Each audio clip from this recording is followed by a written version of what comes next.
오늘 보실 하나님의 말씀은 우리 마태복음 18장 15절부터 17절까지 말씀입니다.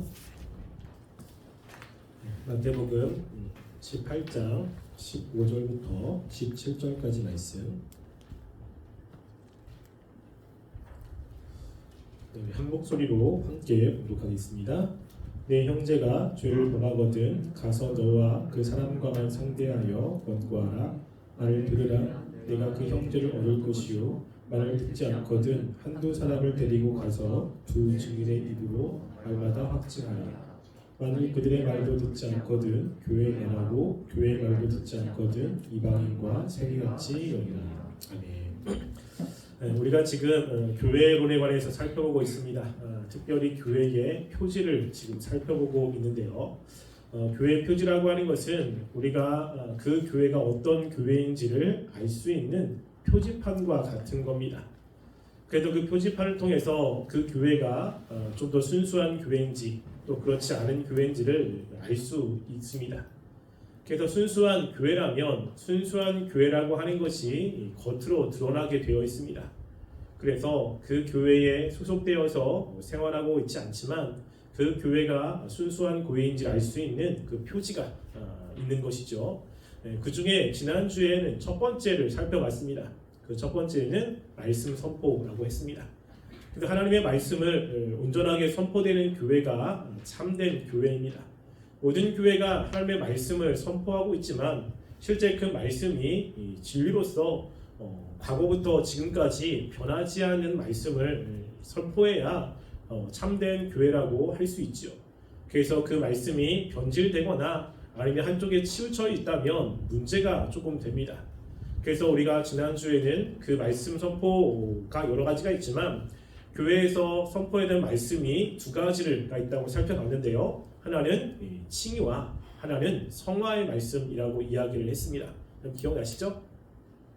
네. 처음 듣는 것처럼 지금 네, 그 외의 것들은 아마 오늘 나눔 시간에 조금 더 이제 하게 될 것 같은데요. 우리가 그 말씀 선포를 통해서 순수한 교회인지를 알 수 있습니다. 그 두 번째 이제 표지를 오늘 살펴볼 건데요. 그거는 바로 징계라고 하는 겁니다. 징계. 우리가 징계는 다 좋아하지 않습니다. 그렇지만 한 공동체가 제대로 서려면 이 징계는 없으면 안 되는 거지요. 우리가 있는 사회에서도 모든 사람들이 다 법을 지키며 살아가는 것은 아닙니다. 법을 어기는 사람들도 있고 때는 자신들이 법을 어기면서 그것이 왜 잘못되는지 모르는 사람들도 있습니다. 만약에 그러한 사람들을 그냥 둔다면 사회는 굉장히 혼란스러울 겁니다. 그리고 질서가 깨지기 때문에 선한 사람들은 소대를 볼 수밖에 없습니다. 그래서 사회에서는 이 사법권이라는 것을 통해서 잘못된 사람들을 바로잡고 그 질서를 유지하게 되는 거지요. 그렇게 사법권이 잘 수행이 되면 그 나라는 조금 더 안정될 수 있습니다. 여러분 이 세계에서 좀 이렇게 치안과 질서가 잘 잡힌 나라가 있거든요. 혹시 그 나라가 어느 나라인 줄 아십니까? 일본 말고? 그 나라는 싱가포르라고 하는 나라입니다. 싱가포르라고 하는 나라는 그 싱가포르가 우리 도시국가잖아요. 그 나라를 세운 사람이 리콴유라고 하는 사람이 이제 세웠는데요. 싱가포르를 아주 질서 있고 그리고 도덕적으로 만들기 위해서 이 리콴유는 싱가포르의 사법권, 특별히 법을 굉장히 무겁게 책정을 했어요. 지금도 싱가포르는 굉장히 깨끗하고 청결한 국가로 정평이 나 있습니다. 근데 그 벌이 얼마나 엄격하냐면 만약 길 가다가 침을 뱉는다 그러면 100만 원입니다. 그리고 뭔가 잘못했다 그러면 거기 태형이 있거든요. 태형이 지금도 있습니다. 그래서 태형을 5대 이제 선별을 한다면 그 태형이 굉장히 아파요. 그래서 그 날에 가가지고 한 대 맞습니다. 근데 그 맞으면서 그 옆에 의사가 있는 겁니다. 그러니까 엉덩이가 터지고 피가 나잖아요. 그럼 의사가 봐서 더 이상 집행이 안 됩니다 라고 하면 병원에 가서 치료를 받습니다. 그리고 치료를 다 받으면 나머지 태형을 또 맞아야 되는 거예요. 그러니까 그렇게 법이 무서우니까 사람들은 법을 굉장히 잘 지킵니다. 그래서 깨끗한 공동체가 되는 거죠. 이만큼 공동체를 잘 지키려면 이 징계는 중요합니다. 교회도 마찬가지죠. 우리가 교회가 하나님을 믿는 사람들이 모이긴 하지만 우리 안에 죄성을 가지고 있습니다. 그렇기 때문에 교회 안에 질서도 깨뜨리고 또 죄를 지는 사람들이 교회에 있을 수밖에 없어요. 우리도 말씀대로 살려고 하지만 때로는 우리의 연약함 때문에 때로는 무지 때문에 잘못된 선택을 하는 경우도 있지 않습니까? 그럴 때 교회가 바로 또 순수한 교회가 되려면 그런 사람들에게 바른 징계가 필요합니다. 그래서 징계가 있는 것과 함께 바른 징계가 있어야 된다고 이야기를 하는 거예요. 그래서 오늘은 이제 이 징계가 왜 중요한지를 말씀을 할 거고요. 그리고 다음 주에는 아마 다음 주부터 이제 우리 수련회가 곧 다가오기 때문에 다음 주에 이제 수련회 말씀을 먼저 시작을 할 겁니다.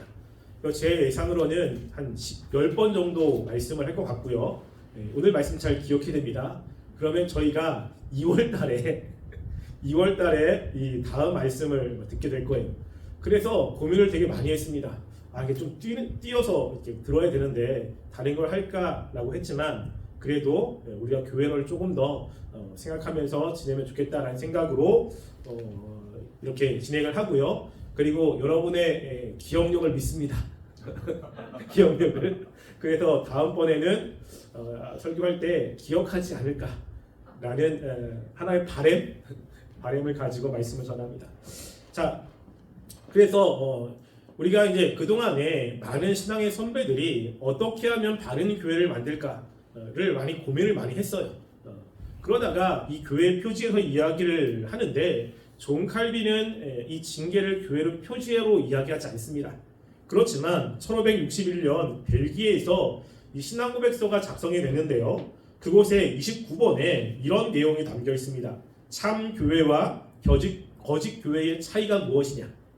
이거에 대한 답이 참된 교회를 식별할 수 있는 특징은 교회가 순수한 복음의 교리를 전하고 예수님이 명하신 순전한 성례를 계속 시행하며 징계를 통해 죄를 범하는 것이다 라고 이야기하면서 이 세 가지를 명확하게 이야기를 했습니다. 그래서 말씀 선포는 지난주에 살펴봤지만 봤죠. 그리고 오늘은 이 징계라고 하는 겁니다. 징계를 해야 되는 근거가 성경에 나와 있어요. 바로 오늘 우리가 읽었던 마태복음 18장에 나와 있습니다. 18장 말씀 보면 15절에 이렇게 이야기하잖아요. 내 형제가 죄를 범하거든 이라고 이야기합니다. 즉 형제가 교회에서 하나님의 말씀을 어긴 일이 나타나게 되는 거죠. 그러면 그 사람을 그냥 두는 게 아니라 어떻게 하냐면 너와 그 사람과 상대하여 권고하라 라고 이야기합니다. 여기서 권고가 바로 그 사람을 잡기 위한 이 징계와 같은 내용입니다. 그래서 그 사람을 바로 잡기 위해서 권고하고 그래서 그 사람이 말을 듣지 않는다 그러면 두 사람이 가서 이야기를 하고 두 사람이 갔는데 말을 듣지 않으면 교회에 얘기해서 교회가 그 사람에게 처벌을 내리도록 하라고 말씀을 하고 있는 거예요. 이 말씀을 누가 하고 있냐면 예수님이 하고 있습니다. 교회는 예수님의 교회잖아요. 그러니까 예수님이 자신의 교회에 이 말씀을 하고 있는 거예요. 분명히 교회에는 죄를 지는 사람들이 있습니다. 그리고 교회 공동체를 깨뜨리는 사람들이 있는데 그런 사람이 있을 때 교회가 사랑이 있어야 되어서 다 용납하고 다 품어주는 것이 아니라 잘못된 사람을 권고해서 때로는 그 사람을 징계하라고 예수님이 말씀하고 있는 것입니다. 그래서 이 징계는 바로 예수님의 말씀에 근거해서 교회가 해야만 되는 내용입니다. 그리고 또한 사도 바울도 동일하게 말씀을 하고 있어요. 우리가 고린도전서 5장 1절 2절 말씀을 한번 읽어볼까요? 읽어보겠습니다. 시작. 너희 중에 심지어 음행이 있다 함을 들으니 그런 음행은 이방인 중에서도 없는 것이라. 누가 그 아버지 아내를 취하였다 하는도다. 그리하고도 너희가 오히려 교만하여져서 어찌하여 통한이 여기지 아니하고 그를 행한 자를 너희 중에서 쫓아내지 아니하였느냐. 지금 사도 바울이 고린도 교회에 대해서 소문을 듣고 있는 거예요. 근데 그 소문 중에 좋지 않은 소문이 있습니다. 어떤 사람이 자기의 아버지의 아내를 취했어요. 여러분 이 아내는 친어머니가 아니고요. 계모입니다. 계모. 그런데 아버지의 아내를 취한 일이 교회에 드러났어요. 그런데 교회가 그 사람에 대해서 아무런 조치도 취하지 않는 거예요. 교회가 사랑이 있어야 되기 때문에 용서도 하고 품어주고 하는 것은 필요한 일이죠. 그런데 교회가 그 사람에 대해서 어떠한 말도 하지 않고 그것에 대해서 통탄히 여기는 사람도 없는 겁니다. 그래서 사도 바울이 그 문제를 다루고 있는 거죠. 그래서 사도 바울이 이 사람을 어떻게 하고 있냐면 고린도서 5장 13절 말씀 볼까요? 5장 13절 말씀 읽어보겠습니다. 시작. 밖에 있는 사람들은 하나님이 심판하시려니와 이 악한 사람은 너희 중에서 내쫓으라 라고 이야기하는 거예요. 교회 밖에 있는 사람을 우리가 어떻게 할 수는 없죠. 교회 밖에 있는 사람이 이러한 죄를 진다고 우리가 찾아가서 이야기할 수가 없습니다. 우리의 권한 밖에 있는 사람들이. 그런데 한 교회 안에 있는 사람들은 다르다는 겁니다. 교회 안에 있는 사람들이 그 사람의 잘못을 이야기하고 권고하고 때로는 징계하라고 이야기를 하는 겁니다. 근데 사도 바울이 어떻게 하라고 이야기하냐면 너희 중에서 내쫓으라 라고 이야기하는 거예요. 즉 교회에서 출교시키라고 말을 하고 있는 겁니다. 교회의 일원으로 받아 주지 말라고 말씀을 하고 있는 거죠. 그러니까 사도 바울도 교회가 잘못했을 때 또 특별히 한 사람이 교회의 권고를 듣지 않고 끊임없이 죄를 짓는 사람들을 교회에서 내쫓아버리라고 이야기를 합니다. 어떤 사람은 교회에서 나가는 게 무슨 큰 불이익이 있을까라고 생각하는 사람이 있을 수도 있어요. 뭐 이 교회에서 나가면 다른 교회 가면 되지 라고 생각하는 사람들이 있을 수 있습니다. 그런데 여러분 그렇지가 않습니다. 그렇지가 않아요. 왜냐하면 이 뒤에서 이제 이야기를 하는데요. 자, 읽진 않았지만 18절 말씀 한번 볼까요? 18절 말씀 마태복음 말씀해 보면 이렇게 나와 있습니다. 진실로 너에게 이르노니 무엇이든지 너희가 땅에서 매면 하늘에서도 매일 것이요 무엇이니 땅에서 풀면 하늘에서도 풀리리라 라고 이야기하잖아요. 그러니까 교회에 하나님과 관련되어서 축복권이 교회에 있어요. 그래서 교회에서 그 사람을 징계할 때 어떻게 징계하냐면 성부, 성자, 성령의 이름으로 당신을 출교시킵니다 라고 징계를 하는 거예요. 그러면 교회는 하나님과 관련해서 하나님의 은혜를 받고 하나님의 도움을 받는 공동체잖아요. 근데 출교를 하면 더 이상 그 사람은 하나님의 백성이 아닌 거예요. 그럼 누구와 관계가 깨어지냐면 하나님과의 관계가 끊어진 겁니다. 더 이상 하나님의 은혜를 경험할 수가 없는 겁니다. 하나님이 주시는 위로나 하나님의 주시는 인도하심을 그 다음부터는 경험할 수 없어요. 물론 다른 교회에 들어가서 다른 교회 일원으로서 활동을 할 수 있습니다. 그런데 활동은 하지만 하나님의 은혜는 경험할 수가 없습니다. 그래서 교회가 하는 징계가 무서운 겁니다. 이 영적인 복이 다 차단이 되기 때문에 그래요. 그래서 교회는 이 세상처럼 잘못한 사람을 물리적으로 감옥에 가두거나 아니면 벌금형을 때리거나 그 사람을 죽이는 사형형을 할 수는 없습니다. 그렇지만 교회가 가지고 있는 정말로 중요한 권위가 영적인 권위잖아요.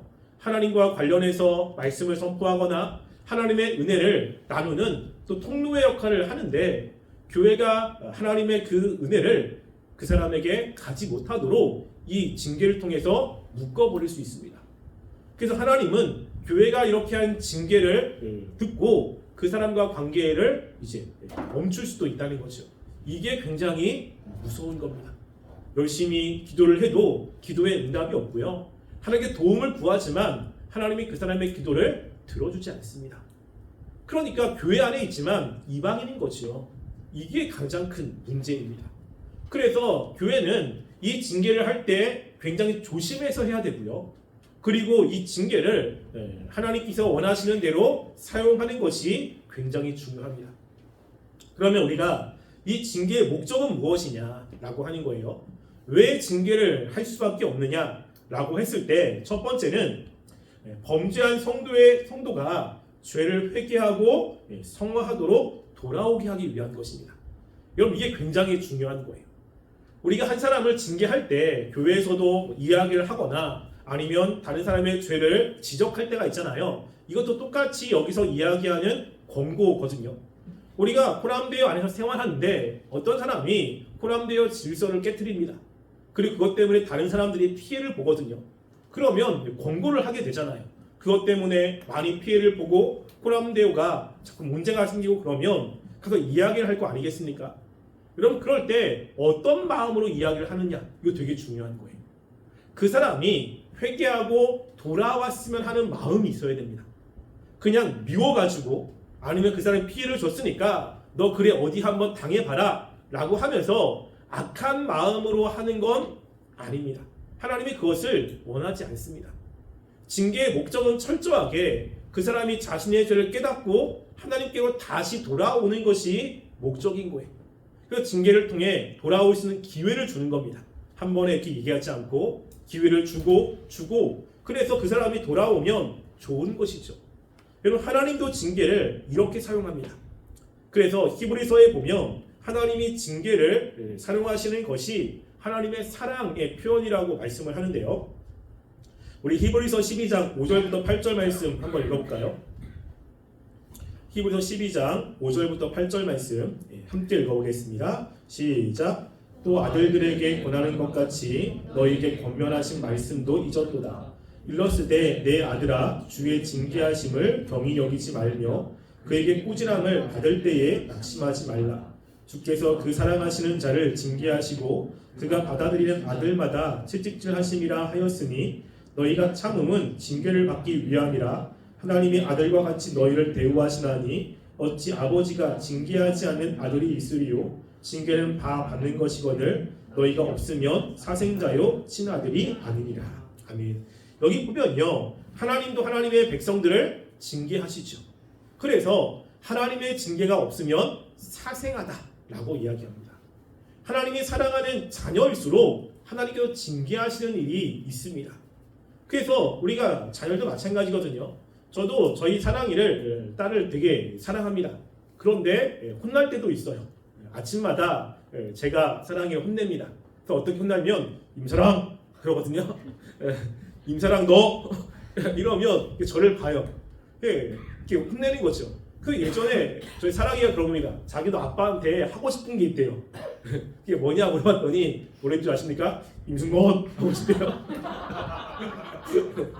그렇게 혼나니까 자기도 이제 아빠를 혼내고 싶은 거예요. 임승건 너 이렇게. 왜 그러냐면 그냥 둬도 되죠. 근데 좀 더 인격적으로 또 다른 사람 관계 속에서 피해를 주지 않아야 되니까 잘못된 것들을 바로 잡기 위해서 때로는 혼내고 때로는 매도 때립니다. 그러니까는 사랑하는 마음이 있기 때문에 그렇게 때리는 거죠. 하나님도 마찬가지. 하나님도 왜 하나님의 백성들을 잘못했을 때 그냥 용서해 주진 않습니다. 때로는 징계하시고 때로는 책망하시는 일이 분명히 있어요. 왜냐하면 그런 책망을 통해서 돌아오기를 원하시기 때문입니다. 그래서 그게 책망을 받으면 무서워서라도 안 하고 그것들을 안 하려고 노력을 하는 모습들이 있잖아요. 그러니까 하나님이 그래서 이 징계의 말씀들을 많이 합니다.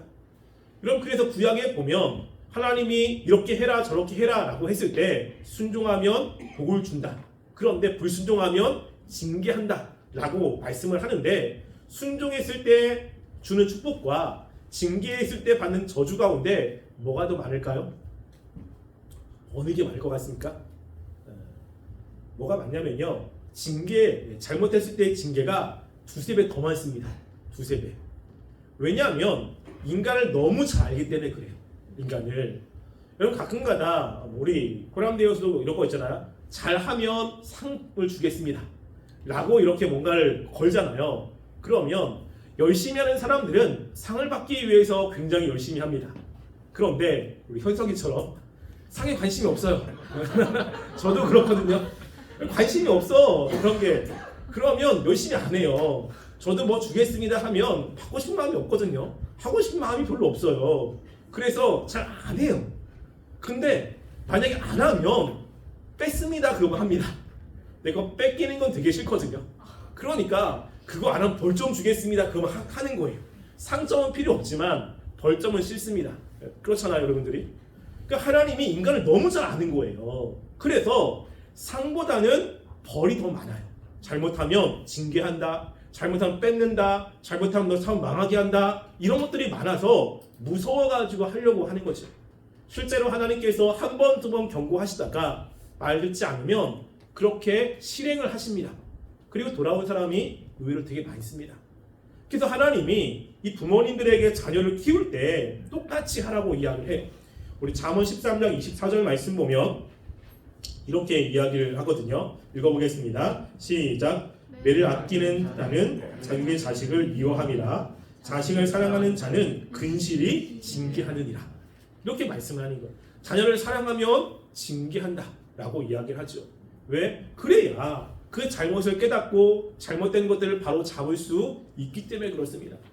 부모님은 하나님의 그 인격을, 또 하나님의 역할을 대신하는 대리자 역할을 합니다.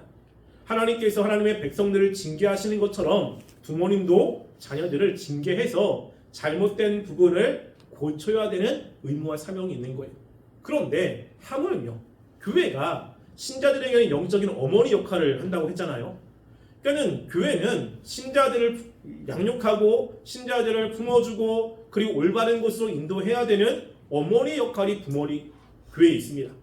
그러니까 교회가 잘못된 신자들, 그리고 잘못된 길로 가는 신자들을 책망하고 징계하는 것은 너무나 당연한 겁니다.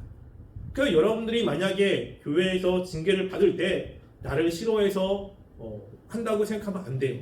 사랑하기 때문에 때로는 돌아오기를 원하는 마음으로 하고 있는 것이라는 것을 기억했으면 좋겠습니다. 두 번째는요, 교회가 징계를 해야 되는 이유는 바로 그 죄가 다른 사람에게 퍼지지 못하도록 하는 거예요. 이게. 여러분, 우리 몸에 만약에 암세포가 왔다. 여러분, 그러면 그 암세포를 그냥 둬야 됩니까? 그럼 안 되죠. 그걸 도려내야 되는 거예요.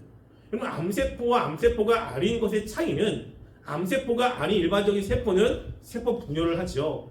근데 암세포는 분열하지 않고 옆에 있는 세포를 같이 하나로 뭉치는 이러한 일을 합니다. 그래서 원래는 우리 몸에 암세포가 다 있대요. 그런데 이 암세포가 10만 개가 되면 그때부터 암덩어리가 되는 거예요. 이게. 그러면 그 암덩어리가 우리 몸에 있으면 잘라내야 됩니다. 여러분, 근데 잘라내는 게 그렇게 쉽지 않거든요. 생사를 잘라내야 되고 그것을 도려내면 몸은 되게 아파요. 그렇다고 나는 아프기 때문에 암세포를 도려내지 않겠습니다 라고 하면 더 위험해지는 거지. 여러분, 교회도 마찬가지입니다. 징계를 하는 게 결코 쉽지 않아요. 징계를 하면 시험에 들기도 하고 그 문제 때문에 교회가 더 시끄러워질 수도 있습니다.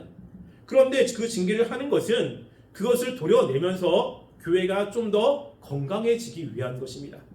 특별히 그렇게 한 사람의 잘못을 징계한다면 그 징계 때문에 다른 사람들이 자신의 모습을 돌이켜 보는 일이 있습니다. 그래서 디모데전서 5장 20절 말씀을 볼까요?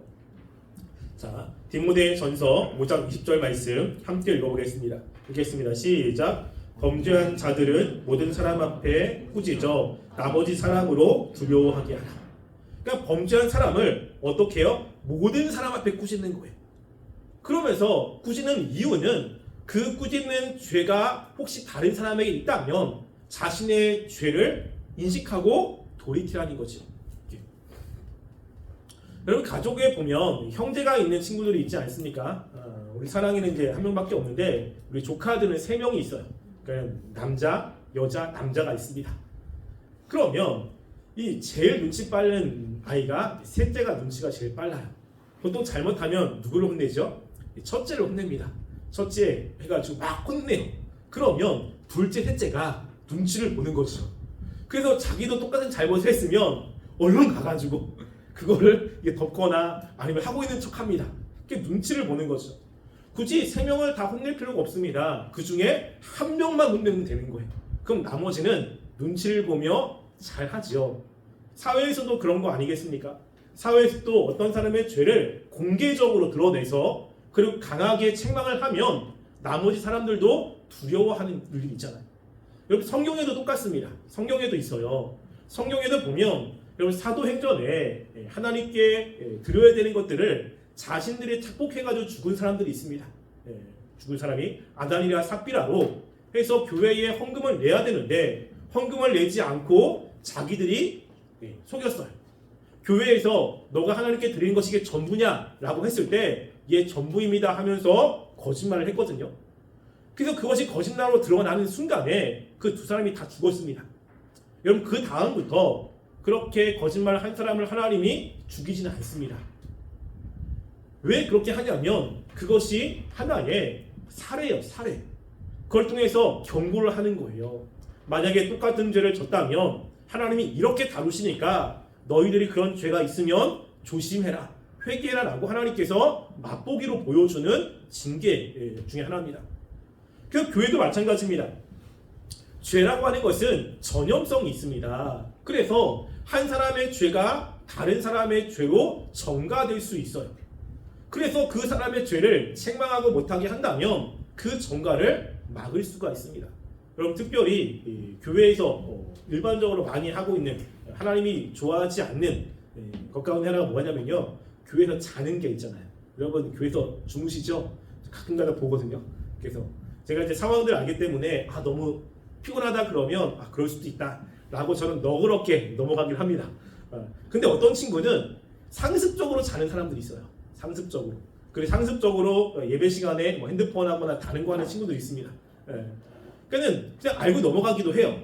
그런데 제가 리더들한테는 얘기합니다. 그러니까 다른 친구들은 얘기 안 하지만 지금 공개적으로 얘기하는 거예요. 리더들한테는 이제 이야기를 하는데, 왜냐하면 리더가 예배 시간에 졸거나 다른 것을 해요.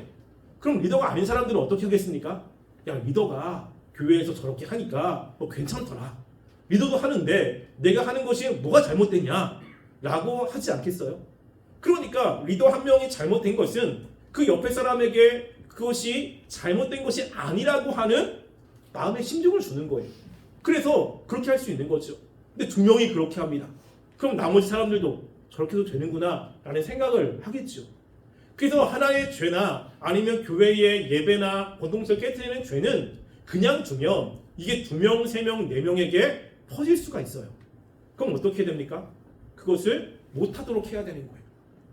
특별히 신앙이 연약한 사람보다는 하나님을 알고 신앙이 조금 있는 사람들을 더 먼저 이야기를 하겠죠. 하지 못하게 하는 겁니다. 그래서 그 얘기를 들은 다른 사람들도 똑같이 그것이 잘못됐다는 것을 인식하게 만드는 거예요. 그래서 구약에도 보면 하나님께 죄진 사람들, 특별히 부정한 사람들을 교회의 일원으로 받아들이기 전에 내쫓은 것을 우리가 알 수 있죠. 왜냐하면 그들의 부정이 교회 안의 부정으로 옮기 때문에 그래요. 그래서 교회가 징계를 하는 이유는 그 사람이 믿고 싫다기보다는 그 징계를 통해서 다른 사람들에게 경고의 말씀을 하고 있는 겁니다. 그 징계를 하니 똑같은 죄를 지고 있다면 조심하고 그 죄를 짓지 말라고 이야기를 하고 있는 것입니다. 그래서 여러분들이 교회에서 징계할 때 그런 것들을 인정하면서 해야 돼요. 근데 많은 사람들이 교회의 징계를 잘 받지 않고 교회에서 징계를 많이 안 하죠. 여러분 교회의 징계를 혹시 들어본 적 있나요? 교회에서 하는 징계? 공식적으로 쫓아내거나 출교를 하거나 아니면 예배에 나오지 못하도록 안 하죠. 여러분 교회의 징계를 하지 않는 이유가 무엇일까요? 교회. 저도 이제 공식적으로는 아니지만 저는 개별적으로 이제 이야기를 하는 경우는 있거든요. 근데 감사하게도 그게 이야기를 하고 돌이킨 경우가 더 많기 때문에 공식적으로 하거나 그렇진 않습니다. 근데 보면 참된 교회의 표지 중에 하나가 징계잖아요. 근데 징계를 하는 교회가 거의 없어요. 그 이유는 두 가지 때문입니다. 먼저는 교회가 징계를 받는 사람이 교회를 떠날 것이라고 하는 두려움 때문에 그래요. 징계를 받으면 교회를 떠나게 되는 사람이 많겠잖아요. 교회가 여기밖에 없어? 시험에 들어가지고 교회 그렇게 징계한 교회를 미워하거나 이런 일들이 이제 벌어지게 되죠. 그래서 교회를 떠나는 것에 대한 두려움 때문에 징계를 하는 경우가 많습니다. 그러니까 죄를 그냥 묵인하게 되는 거죠. 그런 것이 그냥 있다면 이제 그 교회는 점점점 덜 순수한 교회가 될 수밖에 없습니다. 두 번째는 뭐냐면요, 교회의 권위를 인정하지 않아요. 교회의 권위를. 그래서 교회에 이런저런 이야기를 해도 교회의 말을 듣지 않습니다. 교회의 불평과 불만이 많고 그런 사람들이 자신의 세력들을 만들고 그런 교회에 영향력을 끼치려고 노력을 많이 하죠. 그래서 교회가 무엇인가 하기를 기대하지 않고요. 그럼 어디에 하냐면 세상 법정으로 갑니다. 그래서 교회에 문제가 있으면 교회 안에서 어떤 판결이 나도 그 교회 판결을 믿지 않아요. 그 권리를 인정하지 않습니다. 사회 법정으로 가는 거죠. 그래서 이런 일들이 교회에 항상 있어 왔고요. 초대교회도 이런 일이 있어 왔어요. 그래서 사도 바울이 고린도전서 6장 1절 말씀에 이렇게 이야기합니다. 고린도전서 6장 1절 말씀 한번 읽어보겠습니다. 시작. 너희 중에 누가 다른 이와 더불어 다툼이 있는데 구태여 불의한 자들 앞에서 고발하고 성도 앞에서 하지 아니하느냐. 이거 지금 사도 바울이 이야기하는 거예요. 교회 안에 문제가 있는데 왜 교회에서 해결하지 않고 세상 법정에 나가느냐라고 하는 겁니다. 이거는 말이 안 되는 거예요. 그래서 이런 겁니다. 그럼 가정에서 그 부모님이 자녀를 뭐라고 했어요. 그러니까 분명히 자녀가 잘못해가지고 이제 뭐라고 하는데 자녀가 화가 난 거예요. 아버지한테 대듭니다.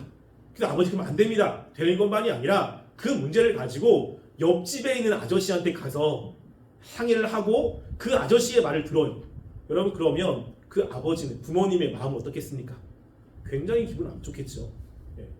교회는 하나님이 세우신 권한이 있고 하나님이 세우신 분명히 권위가 있어요. 그런데 그 권위 자체를 무시해 버리는 거예요. 교회가 때로는 잘못될 수도 있고 때로는 타락할 수도 있습니다. 근데 교회의 머리는 누구죠? 하나님이세요. 예수님이 교회의 머리예요. 그래서 예수님께서 그것을 허락하신 데는 허락한 이유가 분명히 있고요. 그리고 그것이 잘못됐다면 예수님께 그것을 맡겨서 예수님이 하시도록 하는 것이 필요한 겁니다. 그래서 우리가 구약에 잘 알듯이 하나님이 세우신 사울이 잘못을 했잖아요. 다윗을 죽이려고 합니다. 다윗이 사울을 죽일 수 있는 기회가 있지만 사울을 죽이지 않습니다. 그 이유가 무엇이죠? 권위는 하나님이 세우셨기 때문이에요. 그래서 다윗은 그 사울을 하나님께 맡긴 겁니다. 만약에 자신이 잘못했다면 하나님이 자신을 책망할 것이고 사울이 잘못했다면 하나님께서 사울을 책망할 것이다 라고 한 거지요. 결국에는 하나님이 사울을 굉장히 비참하게 죽였어요. 이게 하나님이 그렇게 공의로 징계를 하는 것을 알 수 있잖아요. 그래서 우리가 교회가 타락할 수 있지만 교회의 권위를 무시하면 안 됩니다. 교회의 권위를. 또 우리가 마지막으로 이제 살펴볼 것은요. 왜 교회가 징계해야 되는가라고 하는 것은 교회의 순수함과 하나님의 명예는 연결이 되어 있어요. 여러분 교회가 잘못했을 때 세상이 뭐라고 이야기하죠? 야 교회가 잘못했어 라고 이야기하지 않고요. 예수 믿는 사람들이 라고 이야기하는 거예요. 한 사람이 잘못한 거와 예수님의 이름이 연결이 되어 있어요. 그래서 교회가 잘못하면 늘 이야기합니다. 예수 믿는 사람들이 그랬다. 신자들이 그랬다. 라고 하면서 우리가 잘못하면 하나님의 이름이 실추를 당합니다. 그래서 왜냐하면 이 교회에 하나님의 이름을 부여해 주었어요. 그래서 우리를 그리스도인이라고 이야기를 하고 있잖아요. 예수 믿는 사람들, 예수님을 따르는 사람들.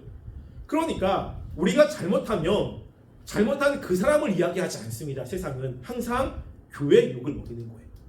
그 사람이 도덕적으로 타락했다. 그러면 야 왜 그 사람이 그렇게 했느냐 라고 이야기하지 않습니다. 뭐라고 하냐면 교회에 다니는 사람이 교회가 타락했다. 교회가 문제다. 교회가 왜 그러냐 라고 이야기를 하는 거예요. 그러니까 여러분 한 사람 한 사람들은 하나님의 이름을 뒤에 달고 사는 거예요.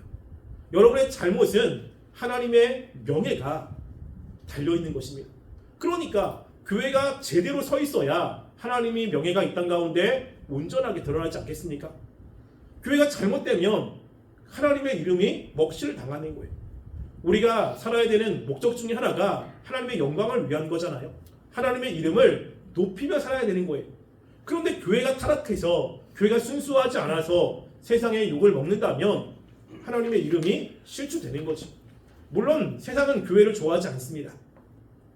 우리가 잘못하지 않았는데 당하는 욕이라면 먹을 수 있습니다. 하나님의 영광을 위해서. 그런데 문제는 뭐냐면요. 우리가 잘못한 거예요. 윤리적으로, 도덕적으로, 세상적으로 잘못해가지고 욕을 받는다면 그러면 조금 심각한 거죠. 그러니까 그런 것들을 방지하기 위해서 교회는 징계를 하는 겁니다. 단지 그 교회 하나의 명예가 아니라 그 교회가 잘못했을 때 하나님의 이름에 그 명예가 실추되기 때문에 그렇습니다. 그래서 여러분들이 살아갈 때 그것을 생각하셔야 돼요. 나는 그냥 신자 나 혼자가 아니라 나와 하나님의 이름이 연결되어 있다고 생각하셔야 돼요. 여러분이 잘못하고 여러분이 실수해서 교회가 욕을 먹는다고 한다면 교회가 욕을 먹는 게 아니고요. 하나님이 욕을 먹는 거예요. 하나님의 영광을 여러분이 가리는 일을 하고 있다는 것입니다. 그래서 교회는 그런 것을 방지하기 위해서 징계를 할 수밖에 없는 겁니다.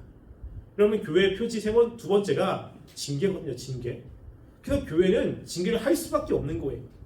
그래서 우리가 징계를 할 수밖에 없다라고 하는 것만이 아니라 혹시 나한테 누군가가 이야기를 한다고 했을 때 기분 나빠하거나 아니면 그렇게 얘기하는 사람들을 째려보거나 아니면 미워하거나 관계를 깨트리지 말고 이런 것 때문에 교회가 징계가 있을 수밖에 없구나 라고 자기에게 좀 적용하셔서 그럴 때 좀 마음을 넓게 하나님의 말씀의 근거에서 마음을 잘 다스려서 징계를 달게 않겠지만 달게 받으려고 노력하시고 그리고 제 죄악들을 회개하며 하나님이 원하시는 삶을 살기를 간절히 소원합니다. 기도하겠습니다. 우리가 이 시간에 말씀을 생각하며 함께 기도했으면 좋겠습니다. 교회가 바로 세워지기 위해서는 징계가 있어야 됩니다.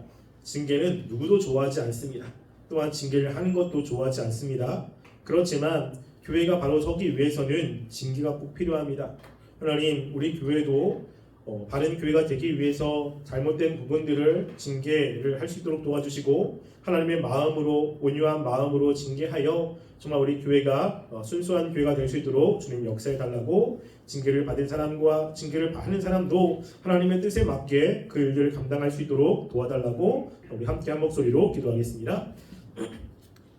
사랑하는 우리가 이 시간 주 앞에 기도합니다. 하나님, 우리가 정말 참된 교회를 이루기 위해서 기도하고 참된 교회를 꿈꾸며 살아갑니다.